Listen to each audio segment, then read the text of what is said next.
Hello, hello, good people. Hello, welcome back to another episode of Make America Think Again with Shauna Vaughn. Welcome back, everyone. Welcome back. Housekeeping up front, please hit the subscribe button, subscribe to the channel.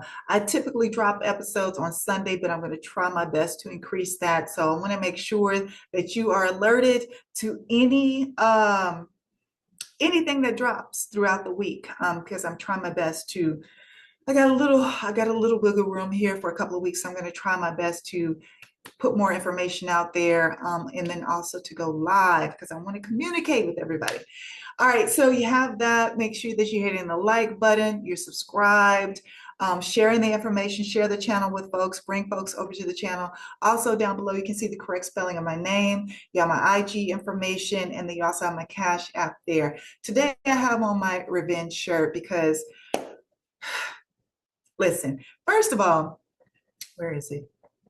First of all, this is not necessarily about getting revenge. I actually worked on the show a couple of times. Revenge, the show. It's canceled now, but I worked on the show. But also, while I'm here, make sure that you vote. Primary elections are happening right now. Primary elections are happening right now in several states. Make sure that you are voting in every single election, and please vote early. We don't want to deal with any shenanigans when it comes down to the actual day. California, June 2nd, primary election, but you can vote right now. Drop boxes are out. I voted yesterday. And then you can also go into locations starting today, I believe. Yes, today in the state of California. Okay, I'm going to take my time with this one. Dear Black people, dear Black people, dear Black people, listen, we seem to have an excuse for every single thing that anyone comes up with to try to help our community.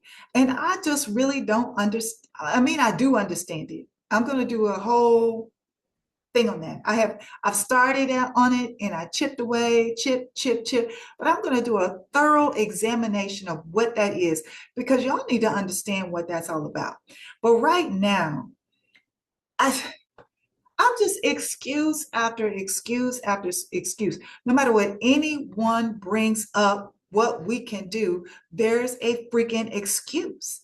And it's just like, it's so exhausting because it's like we try to move forward as a community. We're trying to protect each other, but some of y'all just don't want to act right. Some of y'all just don't want to do shit. You just want to be independent over here doing your own thing. And guess what? That's how you get got. When you're doing your own independent thing. Collectively is how we need to move. And so this week, there was a suggestion in regards to young people who are going to college to really be mindful and not accept any invitations to go to colleges in these states that are rolling back the civil rights for Black people. It's a simple ask. If you are one of the top recruited athletes in your city or your state, you probably have multiple offers. You have multiple places where you can athlete, or I would even go to say academically. You have multiple offers to go to certain schools, probably have scholarship money, what is it, NIL money that has been that passed so you can get money in different places while you play. That can happen at any school. You do not have to go to Louisiana, Texas, Alabama, Mississippi. You do not have to go to the South. And that's the ask. That's the only ask. Nobody's asking you to sit at a lunch counter and protest. Nobody's asking you to be attacked by dogs and bit in the head or about your body.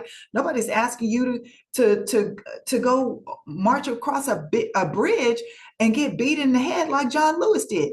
No one is asking you to do anything like that. All we're asking you to do is be selective in the college that you choose. And let me just speak to, no, I'm going to speak to all Black people. I'm not going to just narrow it down to the parents because I know there are some young people out there that are fully on their own and making decisions on their own.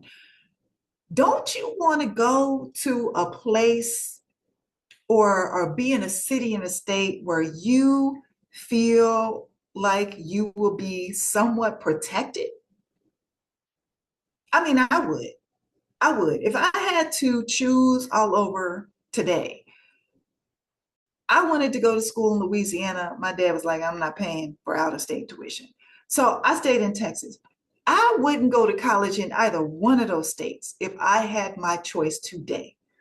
Looking at everything that's happening in the southern states right now, we're not just talking voting rights. Do y'all know that Louisiana passed a law that if they are unhoused, unhoused is a crime now. Being unhoused, not being homeless, is a crime in the state of Louisiana. So you can be arrested and you will have two choices. Number one choice is to go into treatment. And if you go into that treatment as an unhoused person, they expect you to pay for the said treatment yourself. So, of course, they don't have the money, because if they had the money, they would not be unhoused. So, your second choice is to go work in the cotton fields, to go and chop down some sugar cane. Those are the two choices. That's slavery, y'all. That is slavery. That's modern day slavery. Louisiana is doing that right now. So, why would you want to send your child, or why would you want to go to any school in the state of Louisiana right now? I don't understand it. South Carolina, Texas, Mississippi, Alabama. No, you got Michigan, you got Illinois. Illinois is where you can go to state. You could go to Michigan State. You can go. You got IU. You got Purdue. You got Stanford. You got oh, what's the orange one on the East Coast? With starts with the S. I can't think of it right. There's so many schools. NYU, Columbia, although I have an issue with them because of the protesting and all that kind of stuff that happened last year, and how especially Columbia, what they were doing to their students in regards to protesting. Like, come to California. Shit.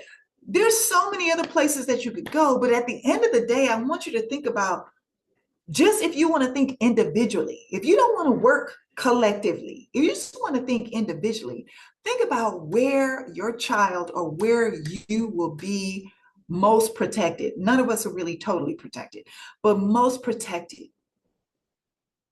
What options provide you that type of security? What states offer you the option of, as a Black person, that you can still vote and voice your opinion in that state? Which states are offering you the opportunity as a Black person, when you make that NIL money, or when you make that, I don't know, when you have the scholarships and all of that? What states are going to allow you to, if you can't afford, if you're not getting all that money, for you to get a job and be treated properly, and to not have to deal with a bunch of DEI bullshit, like, or them trying to get rid of DEI? Like, what states? I mean, just think of it that way. If you want to think of it from a selfish perspective, think of, where can I go that as a Black person I might be just a little bit protected? My voice, my vote, my body, my money. Just think of it that way. And I just want to offer you this before I let you go, because I've heard this whole narrative of, oh, why are we relying on young people? I don't think we should rely on young people. I have a totally other plan that y'all won't jump on board with, because, oh, I got to pay for my Mercedes. I can't risk my job because this, and this over here. I got to make sure this. If you're not willing to sacrifice anything, we will never get anywhere. We will never get anywhere if you aren't willing to sacrifice something. If you aren't willing to say, you know what, I'm gonna have to look at some of that sick time. You know what, I'm gonna have to just sacrifice a little bit here. Let me give you an example. Right now, there are MAGA folks out here that are calling it fasting. Okay? They are saying that they are fasting because they can't afford food, but they are fasting for their orange Jesus in the White House. That's what they are willing to do. That's how far they are willing to go. They are not driving, not using their cars because gas is too high. They can't afford gas. They can't afford the groceries. So they're saying, hey, we're going to fast because he told us we're just going to have to be uncomfortable for a short period of time. He's lying to them, of course. But in belief of that, in belief of the sacrifice, these people are willing to go without eating. And we can't get Black folks to stop shopping.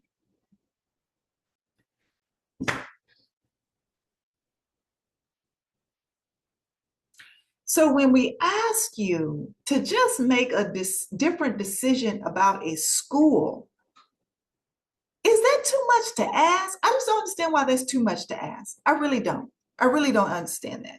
And if you are such a top tier athlete, you have choices. If you are such a top tier academic student, you have choices.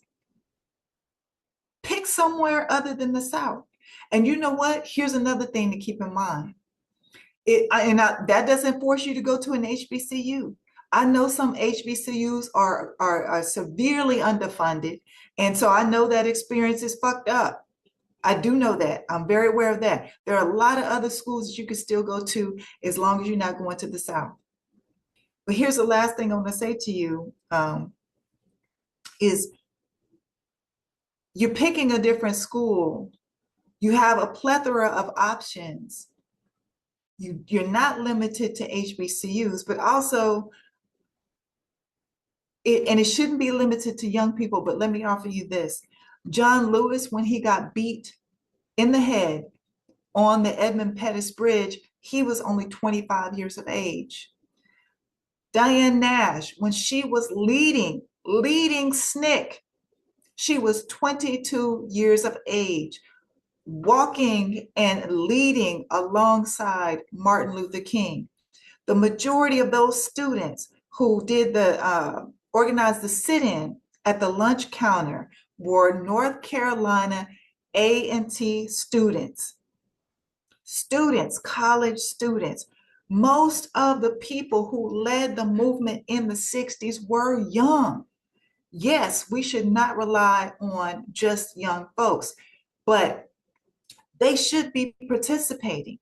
They should be voting in every single election, and they should be doing their part, just like all of us should be doing our part.